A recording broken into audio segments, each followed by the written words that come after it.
Leaked documents from the American Association of Pediatrics shows that a growing number of pediatricians are raising questions about the organization's policy pushing puberty-blocking drugs on transgender-identifying youth. Documents also show the organization is actively silencing dissent and blocking critics from changing the rules. Plus, Attorney General Garland finally speaks out on the FBI raid of MAR-A-LAGO. We have those stories in tonight's Hold the Line.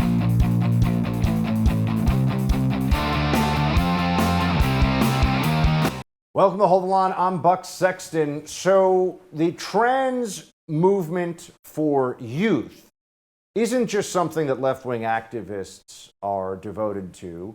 Increasingly, the White House, the Biden administration, has weighed in on this issue and always in favor of promoting transition for very young children as quickly as possible, not just changing their pronouns or their names or their dress, but actually trying to give them puberty-blocking drugs and even sex change surgery at a very young age. Well, the medical community, you would think, would speak out against this, but no, actually, the American Association of Pediatricians has decided that they're going to, as an organization, be highly supportive of this, despite the fact that there is lots of evidence that this has really deleterious, really destructive long-term effects for the children who go through this transitioning process. And now, finally, we're seeing, thanks to a whistleblower, some leaked files that expose how U.S. pediatricians are accusing their own professional body, here you go, this is a Daily Mail headline, of pushing a harmful, drugs-first approach on trans teens and of deliberately blocking moves to change the rules. So let's just understand what's going on here. The activists understand, the trans activists within the medical field now. I'm not talking about a job, I'm talking about doctors, I'm talking about people that are supposed to do no harm, act based on the science, not the politics, not what feels good in the moment. What we're finding is that these large medical associations that set a lot of policy that is then followed by hospitals and private practices for doctors all over the country, they have been overtaken by activists who say this is the policy and there'll be no discussion about it. You can call them the biomedical Stalinists of the trans agenda for youth. That's what's going on right now all over the place. From the Daily Mail, pediatricians across America are at war with their own professional body over controversial puberty-blocking drugs routinely handed to teens wanting to change gender. The top child health experts accuse the American Academy of Pediatrics of pushing the harmful drugs on transgender identifying youngsters, according to damning leaked documents. So this is what they're doing, folks, okay? This is what's happening right now. They're trying to suppress the internal debate about whether this is good medical care, whether this is best practice for children. One of the reasons they're suppressing it, of course, is that they're ideologues and that they view the war on gender, the existence of gender, as absolutely essential. They also don't want anyone to be able to point out that the long-term realities of this are incredibly bleak based on the data, based on the science. There are groups with tens of thousands of people in them online who are called detransitioners who regret their transition. Why can't that be talked about by any doctors? Also, what do puberty blockers do to children in 20 years? What does having a transgender surgery for a 12-year-old mean for their life when they're 25, 45? What does it mean for them? They don't want to talk about it. They want to shut down the discussion. This is not about science. This is the most brute force politics imaginable. Here's a video, by the way, from Boston Children's Hospital, okay, about gender-affirming hysterectomies for transgender teens. Gender-affirming hysterectomy is very similar to most hysterectomies that occur. A hysterectomy itself is the removal of the uterus, the cervix, which is the opening of the uterus, and the fallopian tubes, which are attached to the sides of the uterus. Some gender-affirming hysterectomies will also include the removal of the ovaries, but that's technically a separate procedure called a bilateral oophorectomy. And not every gender-affirming hysterectomy includes that, and people who are getting gender-affirming hysterectomies do not have to have their ovaries removed. then this is monstrous, right? We can all, they're talking about because a 12-year-old in this environment of being pushed with all this trans ideology all the time, a 12-year-old wants to have her uterus taken out. And now this is gender affirming, they say, at Boston Hospital. Yeah, that's what we're talking about here, folks. These people are out of their mind. But it's not just at the hospitals and the activists that are running them. In lab coats, of course, the doctors, the MDs, who are effectively left-wing shock troops for the trans agenda. Here is Biden Assistant Secretary of Health, Rachel Levine. Rachel Levine is a biological male, also known as a man, saying that we need to empower kids to get gender affirmation treatment. Watch. So we really want to base our treatment and to affirm and to support and empower these youth, not to limit their participation in activities and sports, and even limit their ability to get gender affirmation treatment in their state. Gender affirmation. What do you call it when somebody has the gender affirmation treatment and then decides that this was a huge mistake? Is that then gender de-affirmation? Why do we never hear about this? They act like it doesn't exist. They also don't look at the literature, the clinical literature that exists going back for decades that shows that youth, particularly who have gender dysphoria, which is what they used to call it. Now, of course, they're changing the terms on us. But children who believe that they are a different gender than they are overwhelmingly stop thinking that, especially as they go through and finish puberty. But they don't want to talk about that. Here is Chloe Cole, a 17-year-old girl who is detransitioning, testifying at a California State Senate hearing on a bill that allows parents from other states to bring their children to California to get transgender surgery and puberty blockers for their kids. Watch. I was medically transitioned from ages 13 to 16. My parents took me to a therapist who affirmed my male identity, and the therapist did not care about causality or encourage me to learn to be comfortable in my body. He brushed off my parents' concerns about the efficacy of hormones, puberty blockers, and surgeries. My parents were given the threat of suicide as a reason to move me forward in my transition. My endocrinologist, after 2 to 3 appointments, put me on puberty blockers and injectable testosterone. At age 15, I asked to remove my breasts. I really didn't understand all of the ramifications of any of the medical decisions I was making. I wasn't capable of understanding, and it was downplayed consistently. My parents, on the other hand, were pressured to continue my so-called gender journey with a suicide threat. I will never be able to breastfeed a child. I have blood clots in my urine. I am unable to fully empty my bladder. I do not yet know if I am capable of carrying a child to full term. In fact, even the doctors who put me on puberty blockers and testosterone do not know. I mean, what they're doing is monstrous. It's immoral, it's wrong, but they're brainwashed. They think they're being so progressive. They think they're bringing us into this gender-free or gender-fluid future. They are ruining lives, and it comes from the very top. The White House, Joe Biden, his administration, his personnel support this for kids. And now finally, because of a whistleblower, we're seeing that there are a lot of doctors out there who are saying, what the hell are we doing? They should be asking that question.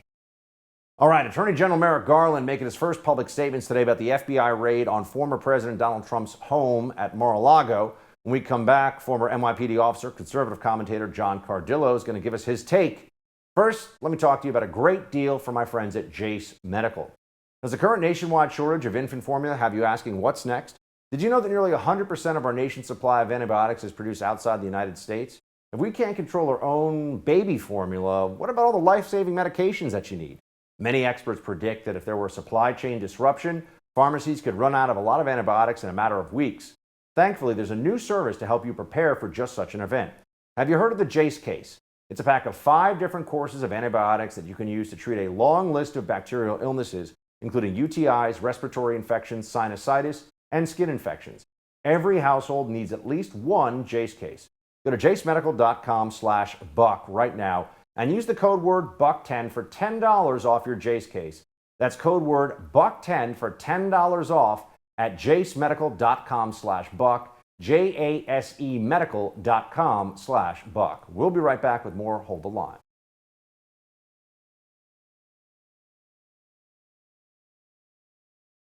Attorney General Merrick Garland made his first public statements 3 days after the FBI raid of former President Donald Trump's Florida home. Speaking earlier today, Garland said the DOJ was working to make the search warrant public and confirmed that he did approve of the raid. And our ethical obligations prevent me from providing further details as to the basis of the search at this time. There are, however, certain points I want you to know. First, I personally approved the decision to seek a search warrant in this matter. Join me now for reaction, former NYPD officer, conservative commentator, John Cardillo. John, just give me your top line thoughts. I know you watched this press conference live. I watched it live earlier today. What did you think about this? Hypocritical. Hypocritical. He talks about the rule of law and that no one is above the law. I'm paraphrasing. No one is above the law. And this department under Garland will hold everyone accountable regardless of their stature, their position. He has literal video. He is literally in possession of video of Hunter Biden weighing and using illegal narcotics with a prostitute, holding a loaded firearm with his finger on the trigger, multiple federal felonies caught on video. Forget all the other evidence against Hunter Biden and a host of leftists, Black Lives Matter, Antifa, and the DOJ and the FBI do absolutely nothing. So for Garland to say that his department is only about the rule of law and it's unbiased is laughable. Then he went on to say something that I found chilling. Again, I'll paraphrase, but he essentially said that he's not going to sit by and let people question the integrity of the DOJ and the FBI. Here, John, let me actually play that for everybody at home so they can see, and then I want you to keep going. But here's what he said about that FBI issue. Go ahead. Let me address recent unfounded attacks on the professionalism of the FBI and Justice Department agents and prosecutors.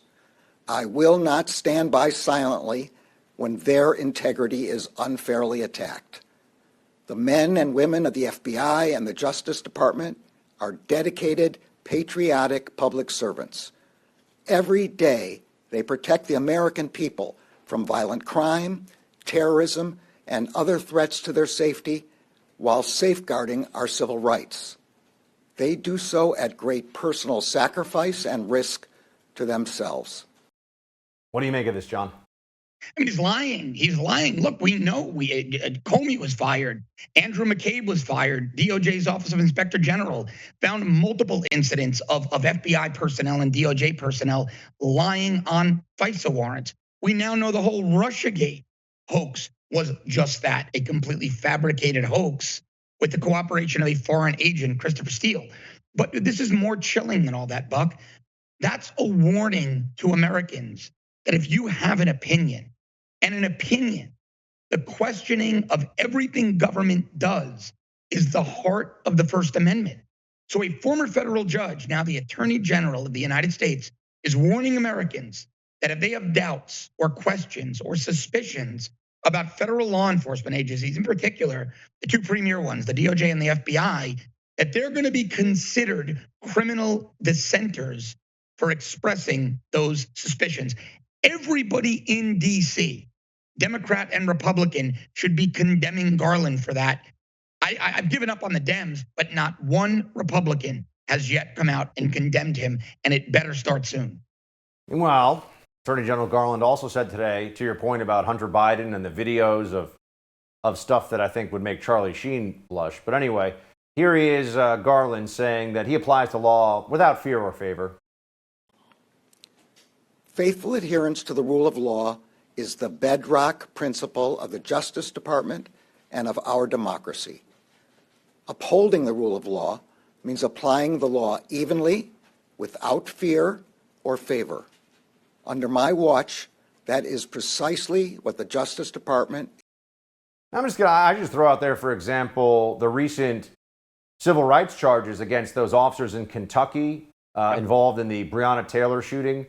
He's going after them for wrong information on a search warrant, John. He's doing it because he is pandering to BLM and the activist anti-cop left. But now he wants to tell us that, his time as Attorney General, it's all about just the law. It's so ridiculous. People forget that Breonna Taylor was a drug mule. Her name was listed on the search warrant, and her boyfriend opened fire on the police when they entered the home, after announcing they were police 3 times, he and Taylor refused to open the door, so they used the battering ram to make forceful entry. The boyfriend shot at them and they shot back. And she was standing there and got shot. I mean, it's so disgraceful. But look, BLM riots, 60 Secret Service agents in Trump's White House, and uniformed personnel rather, went to the hospital when Antifa and BLM attacked those gates. The FBI and DOJ did nothing. Garland sits back and lets left-wing criminals get away with literal murder, in some cases of BLM and Antifa out there on the street. And he has the audacity to stand in front of the American people and say his department is about unbiased rule of law. It's laughable. And it would be funny if it wasn't so tragic. The FBI and the DOJ are now a weaponized secret police on behalf of the American left. Nobody believes Garland. He knows you don't believe him. But what is anybody going to do about it? Congress can't. Yeah, John, you know, we found out today that Garland admitted that he gave the order for the raid, that he approved this. That was one bit of information from that brief press conference. He also said that they're moving now to unseal the warrant, but I think Trump's people have to sign off on that, and then it can be public. It won't be the whole entirety, right, of the warrant, but it'll be the part that goes to what, you know, the basics of what they're doing there. It won't be necessarily what exactly they were looking for. But where do you think this is all going, man? I mean, you know, you were a law enforcement guy. What do you think they were trying to pull off there? Well, look, I think they were trying to pull off 2 things, right? So if they're looking for information on documents, so they say, right, that there was a dispute with the National Archives, the whole thing is improper and irregular in and of itself. That's ongoing. That's happened in every administration. The president's legal team negotiates with the National Archives, and they come to an agreement on which documents go to the presidential library, which go back to the NA. But what a warrant like this would depict is the search for documents, brick and mortar, paper or electronic. Now, in the case of electronic, that allows them to search for anything as small as the smallest thumb drive or SD chip, meaning it would give them access to every nook, cranny, and compartment at MAR-A-LAGO. But there are other issues here. Why was it done in secret? Why was security asked to turn off the cameras? Why was the hostage rescue team brought in, law enforcement tier 1 tactical unit, for intimidation? Because they weren't expecting a gunfight with the Secret Service that protects MAR-A-LAGO. My personal feeling is that this also might have been a Title III warrant to bug or wiretap the compound, certain phones, certain types of communications, computers. We won't know until we see it, but I don't trust this DOJ and FBI. And my last point on Garland's comments about he personally approved the raid. Well, then I think we just caught the White House in a lie, because they said they found out about the raid on television like everybody else. It is completely implausible. It's flat out unbelievable that the Attorney General of the United States would greenlight a raid of this magnitude on the home of a former president, and the White House knew nothing about it. Implausible, the president knew nothing about it, but ridiculously impossible, in my opinion, that the White House counsel's office and other staffers in the West Wing knew nothing. And I think the White House is lying. Do you think, John, just one more quickly before we got to go, do you think that they're really going to tell us at some point this was just about documents that the National Archive wanted? Sorry, rules are rules. Is that really what they're going to go with? Because I think people are going to lose their minds. Yeah, I think they're going to do that. And then they're going to say, however, part and parcel to the warrant, we found these other things. And if those things are on a thumb drive, that could also hold those same National Archive files. So I think they were very crafty with this warrant. I think the warrant will depict National Archives. But remember, if the warrant says you can search for a vial of crack and you find rounds of ammunition and a contraband gun in a drawer that's small enough to hold that crack, then that's all admissible. But they couldn't probably get a warrant on that. I think that's what they did here. It was very nefarious. Fishing expedition in the home of a former and possible future president. Dark days for the Republic. But John, always appreciate the expertise, man. Thanks for being with us. You got it. Dr. Anthony Fauci defending his actions during the COVID-19 pandemic with public comments yesterday. I'll take a look at the Fauci's latest in the Buck Brief up next. First, I want to talk to you about protecting your online data. A lot of companies promise your privacy is guaranteed, but we know that's not true.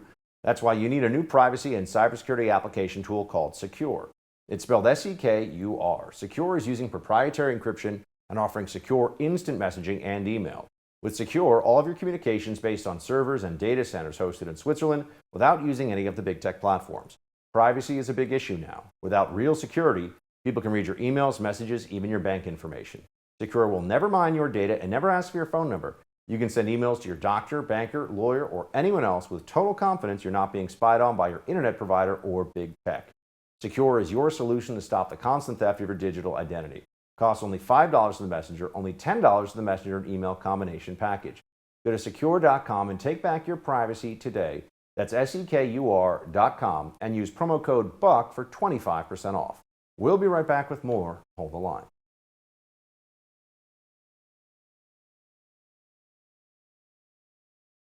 Dr. Anthony Fauci spoke during a conference at the Fred Hutchinson Cancer Research Center in Seattle this week, where he did a bunch of complaining about how Americans were not doing what they're supposed to, follow the guidelines that he and his team put in place. He also came to admit that the vaccines don't protect overly well against infection of the COVID-19 virus. Yeah, no crap, Fauci.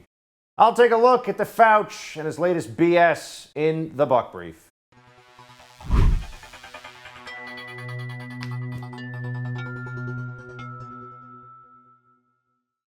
If you were the commander-in-chief, let's say, or even just the theater commander, four-star general during a war, and the war went really badly, and you lost, and you had to sue for peace, and you had to lose a bunch of territory, you probably wouldn't be going around high-fiving people talking about how you're the greatest military strategist in history. But in a war against the virus, that's exactly what Anthony Fauci, an abject failure, is doing to this day. And this is no exaggeration. You can listen to him. He not only has referred to himself as symbolizing science. I am science, he once said. Remember that? I am science. This guy actually, this little lab coat tyrant actually said that out loud where people could hear him. Now he also thinks that at this phase, when he has been wrong on everything and absolutely appalling and awful, that he symbolizes truth and integrity right now. He is the symbol of truth, folks. Listen.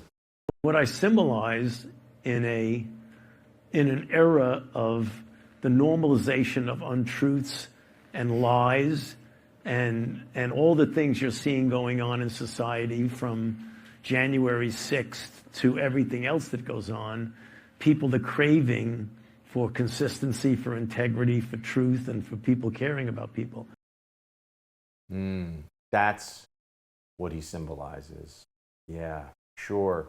I want to meet people that still believe that. I know there are people out there who are cult members in the Fauciite cult. They are completely brainwashed, and so they still hold this guy up as some kind of symbol of genius, of courage, of good judgment, all of which is completely contra the reality of what we've all experienced. Wrong on vaccines, wrong on masks, wrong on lockdowns, wrong on everything.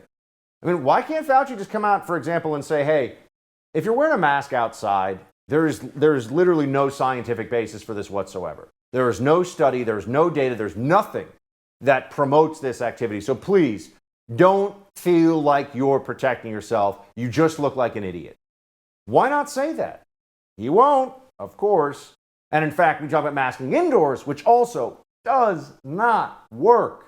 Does not stop the spread of the virus, has not stopped the spread of the virus, and is an appalling political symbol now more than anything else, or a symbol of somebody's severe anxiety disorder. Fauci still walks around. He is flabbergasted the notion that human beings would be annoyed by the mandate. Remember, they made us do this. They would arrest you on a plane. They would arrest you if you walked in to a restaurant and didn't have your mask on properly. And he wonders, what do you mean it's an encroachment on freedom? Watch. When you tell people they need to mask in an indoor congregate setting when you're in a zone that has a high dynamic of infection, and that is looked upon by a lot of people, not everybody, as an encroachment on your freedom. We've never had that before. It's almost inexplicable. He thinks it's inexplicable that People remember, we were made to mask up. They didn't allow it to be just a choice. No, they made us all mask up on planes, indoors, all over the country. Mask mandates were everywhere.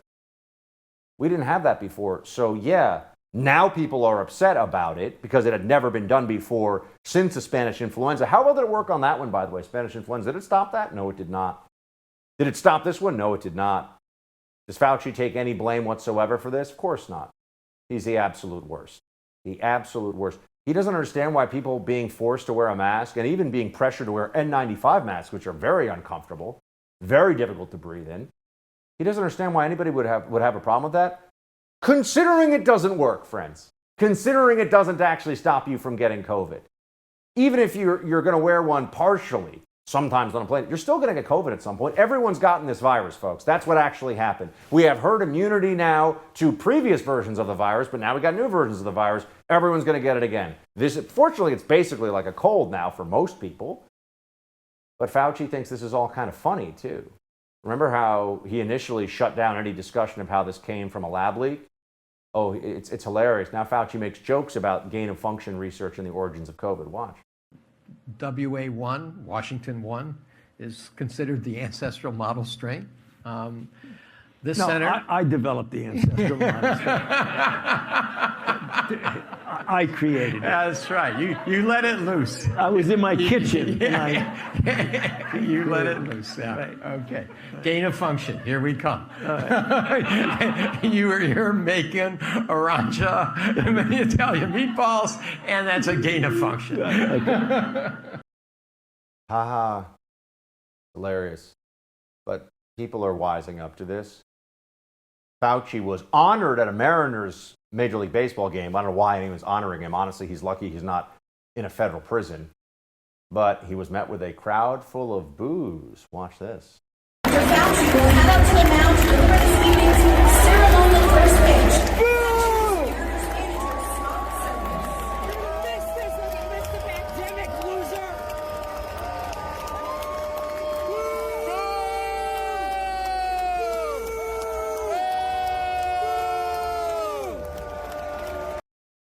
I'm not one to make a lot of noise at professional sporting events in general. I would have been booing as loudly as I could right there because that man deserves it. He deserves to be booed. He deserves to be completely shunned from public office and public policy. It's appalling.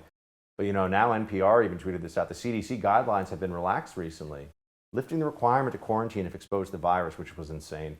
De-emphasizing screening people with no symptoms, etc. Yeah, just in time for the midterms. Because they don't want to actually face the accountability of people who realize they were wrong about everything.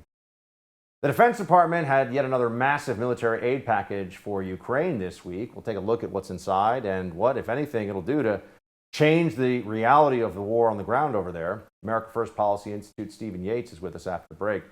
First, I want to talk to the owners of timeshares, especially those who are upset that their yearly dues have nearly doubled. In most cases, your timeshares will be passed from your generation to the next with fees included. It's crazy that the annual fees never stop even after you quit using your property.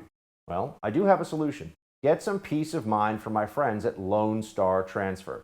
This family-owned business has an A+ rating with the Better Business Bureau and has over 16,000 satisfied customers. Lone Star has over 15 years of experience in the timeshare disposal business and a 99% success rate. Say goodbye to those fees. Customer service like Lone Star's, they treat you as if you're a member of their family. Give Lone Star Transfer a call for a free, no-obligation consultation. 844-284-4739. That's 844-284-4739 or online at lonestartransfer.com. Steve Yates joins when we come back. Stay with us.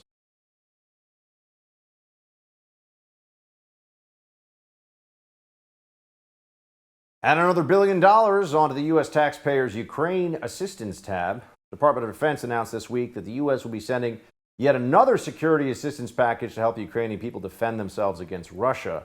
Some of the items in the package will include 75,000 rounds of 155 millimeter artillery ammo, 1,000 Javelin, and hundreds of AT-4 anti-armor systems, 50 armored medical treatment vehicles, medical supplies, first aid kits, bandages, monitors, other equipment, all that kind of stuff. So will this new package do anything to change the situation on the ground one way or the other? And where is all of this heading? Joining me now, Senior Fellow at the America First Policy Institute, Stephen Yates. Stephen, good to see you. Thank you, Buck. Good to see you too. So are we just going to fund this forever? Is that basically the plan? I'm just wondering, like, if this war goes on for 10 years, I mean, the Iran-Iraq war went on for 10 years. We were somewhat involved in that one too. Are we just going to keep sending multi-billion-dollar checks? Where do you see this going? Well, sadly, I think it is just slowly grinding forward. I don't think that there is a plan that is viable, that has any kind of an end state in mind. There was opportunities early on to sue for peace and figure out what the contours of that new normal would look like. People can argue the pros and cons of it, but basically that opportunity was passed. There's no indication that Putin is losing an appetite for continuing the conflict, or that the sanctions have stopped him from having the material necessary to do it. And I think we're back on the horns of the dilemma at the beginning of this, where I think together we were talking about, really, this is the moment where Europe has to step up and take care of Europe. The United States should not be in a position of paying 10 times more in humanitarian assistance to Ukraine than all of the rest of Europe combined. This military material, given what we just went through in East Asia with China wargaming against Taiwan, a legitimate question can be asked about, shouldn't that material be going over to Taiwan to deter China so that we don't get stuck in another conflict? And I think there's been no accountability for how these resources have been used in the Ukraine theater too. So however just the cause may be for the Ukrainian people to stand up, I don't think that the American government has done them any favors, and the European governments as a whole have done them even a larger disservice. Stephen, how concerned are you and should we all be about the possibility of a dramatic Russian escalation in this conflict? There's video that people have been seeing today of a bomb, Russian thermobaric bombs dropped in a Ukrainian village, which look like pretty large-scale munitions, even given the conflict as it's already gone on here. We know Russia has not just nuclear, but tactical nuclear weapons or low-yield, small-scale nuclear weapons. If they don't achieve more ground, do you think they'll escalate, or are they going to continue to grind away mostly, or solely rather, with the conventional munitions approach we've seen so far? The risk of what are considered to be smaller scale weapons of mass destruction, I mean, they're still very dramatic and lethal armaments that are being used there, but not of the Hiroshima and Nagasaki variety that people think of from the history books. I think that there's a very real risk of Russia escalating and then pulling back some to see what they gain. And putting the West somewhat on notice. And again, I would put this first and foremost on the shoulders of Europeans before Americans. But there's a real challenge of what is anyone really prepared to do about it? The slow burn of Ukraine in some ways has been working for Putin and for Moscow. That trajectory hasn't really changed. They could do that almost infinitely. And that's extremely unfortunate for the Ukrainian people. And it's bad for the stability of Eastern Europe, first and foremost. But at any given moment, we can't know for sure whether Putin will want to try some of these bigger armaments out. They have them. They've talked about being able to use them. And sure enough, they could. And the West, the United Nations, and others have no answer for it yet. Stephen, I wanted to switch gears to another national security challenge, to put it mildly, the situation of Taiwan. And the latest here from Reuters is that Taiwan is rejecting the one country, two systems model proposed by Beijing in a white paper that was published this week. Is that exactly what you would expect? What is Beijing offering up there? Are they even serious about seeing if Taiwan will take it? And now that we've had some time after the Pelosi visit, has the trajectory changed overall between China and Taiwan? Well, the whole idea of one country, two systems is something that was put forward in the era of Deng Xiaoping, who was the leader who emerged after Mao Zedong's absolute tragic, great cultural proletariat revolution. It just destroyed China politically, economically, and otherwise. And it was the détente with the United States under Nixon and Kissinger and forward that breathed new life into the country there. And so a much weaker China at the time was trying to hold open this broader umbrella of a China polity that could have very different forms of government under that umbrella. The model ultimately became applied to Hong Kong, and this transfer of sovereignty occurred from Great Britain to China. But now the Hong Kong model completely destroyed any marketability of this whole notion of one country, two systems. So for Taiwan at this point to say that it rejects that model, I think they've basically already rejected it. Beijing has made that offer a dead letter. The war games and all this other pressure, I think, just further cements a separate identity for the people of Taiwan. I think that they have to really think hard about their civil defense and what are they prepared to do to defend themselves independent of the United States, because they know, watching what's happened with Ukraine, watching what's happened in other parts of the world, they can't rest all of their hopes on Uncle Sam coming to the rescue. In some ways, that's healthy, but in others, it's a little bit concerning given the economic and other stakes that we have in what we buy from Taiwan. The advanced semiconductors and our ninth largest trading partner generally. It would have another economic hit on Americans after COVID, and that's just not right for American families. Here's former advisor to the Defense Secretary Doug McGregor weighing in on the U.S. defense of Taiwan. Wanted to have you react to this. Taiwan was the unsinkable aircraft carrier of the Imperial Japanese Armed Forces. All the major invasions of China were launched from Taiwan. Beijing will not allow Taiwan to become a garrison state for American armed forces or Japanese armed forces or any foreign power. And if they think that we are going to ally ourselves with Taiwan, if they think we are going to intervene to defend that island in the event of a dispute, then we will be at war with China for the reasons that I just outlined. What do you make of that, Stephen? Well, it would be an interesting line of argument if it had any attachment to the history that the world lived.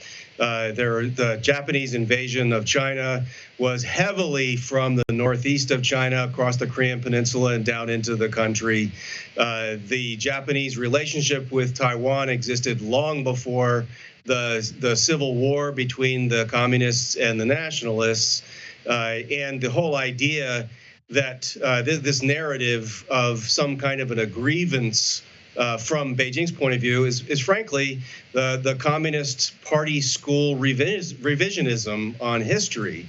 It's definitely the case that Beijing doesn't want to be hemmed into its borders, but the option is its own. If it just reduces the belligerence a little bit, a lot of these economies and countries are very permissive in its relations with China, as has been the case over the last generation that has made China very wealthy. And so I think that the idea of us allying with Taiwan, provoking a conflict or going to war just is revisionism historically, but also it has this added problem of Beijing as the prime mover on this. They didn't need to do any of the crushing of Hong Kong, any of the threatening of Taiwan, any of the belligerence towards Japan or the United States. It's Xi Jinping and his Communist Party that are choosing this. And so the only question we have is how and when are we going to respond and hopefully avoid that major escalation if we can. Stephen, good to see you as always. Thanks for your expertise. My pleasure. Thank you, Buck. Texas gubernatorial candidate Beto O'Rourke got a little testy with a heckler during a recent campaign event. We'll have the video for you in quick hits. Stay with us.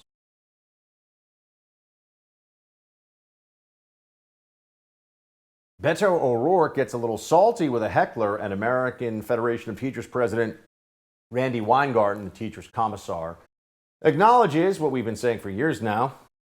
Those stories on quick hits, let's get right to it. Look, the fact that Beto O'Rourke is still running for anything is pretty amazing in and of itself. I mean, this guy, what exactly is he good at? Why does anyone think that he has judgment, experience, or knowledge that would make him a good local dog catcher? Never mind governor of a state like Texas, a great state like Texas. But Beto runs on emotion, as you know, and occasionally, because the media wants you to believe he's really cool and he gets Vanity Fair covers, he'll just drop a curse. Because, yeah, that just shows how much he cares. So he's talking about guns, and this is an issue where he gets very emotional. He doesn't know really anything about the subject, but he was talking about it, and he said something that was, I think he said that people develop the AR-15 to penetrate a helmet at 500 feet or something. He was making something up. A heckler heckled him, and here's how Beto reacted. You could buy 2 or more if you want to AR-15s, hundreds of rounds of ammunition, and take that weapon that was originally designed for use on the battlefields in Vietnam to penetrate an enemy soldier's helmet at 500 feet and knock him down dead, up against kids at 5 feet. It may be funny to you, but it's not funny to me, okay? Yeah, Beto cares so much. Coming for your AR-15, he says. Good luck with that, Beto. Good luck with that one.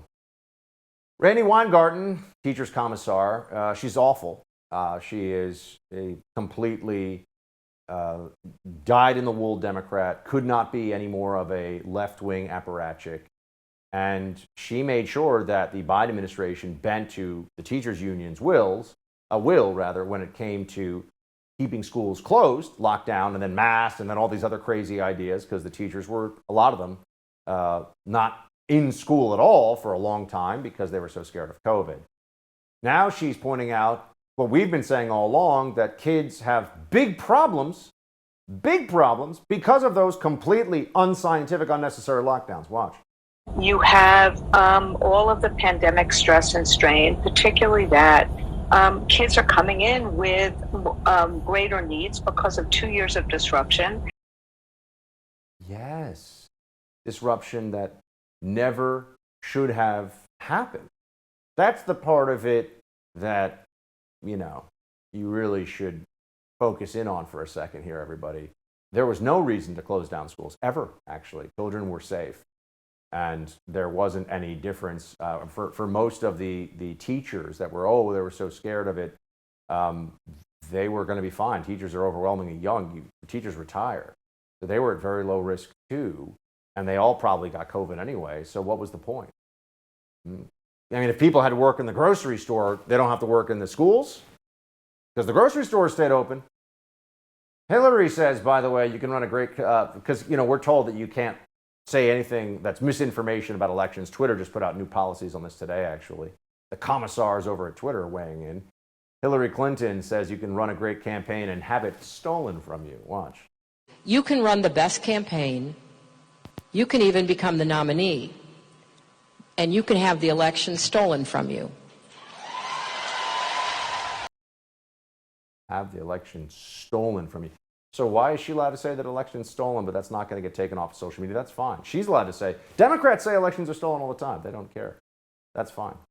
But Republicans raise any questions about an election, the integrity, any of the processes, and can't allow that on the internet. Too dangerous to our democracy. We live in a republic, but anyway. A Sesame Street character has been removed from the theme park after allegedly failing to appropriately hug a black child. This was interesting. Daily Mail headline, Rosita gets canceled. Sesame Place removes all traces of the character from the park after a black family launched a $25 million lawsuit claiming the mascot was racist and ignored their children. $25 million, huh? It's because a person in a big suit didn't give a hug to somebody. That's good money if you can get it. That's it for tonight's Hold the Line. The No Spin News with Bill O'Reilly is next. Shields high.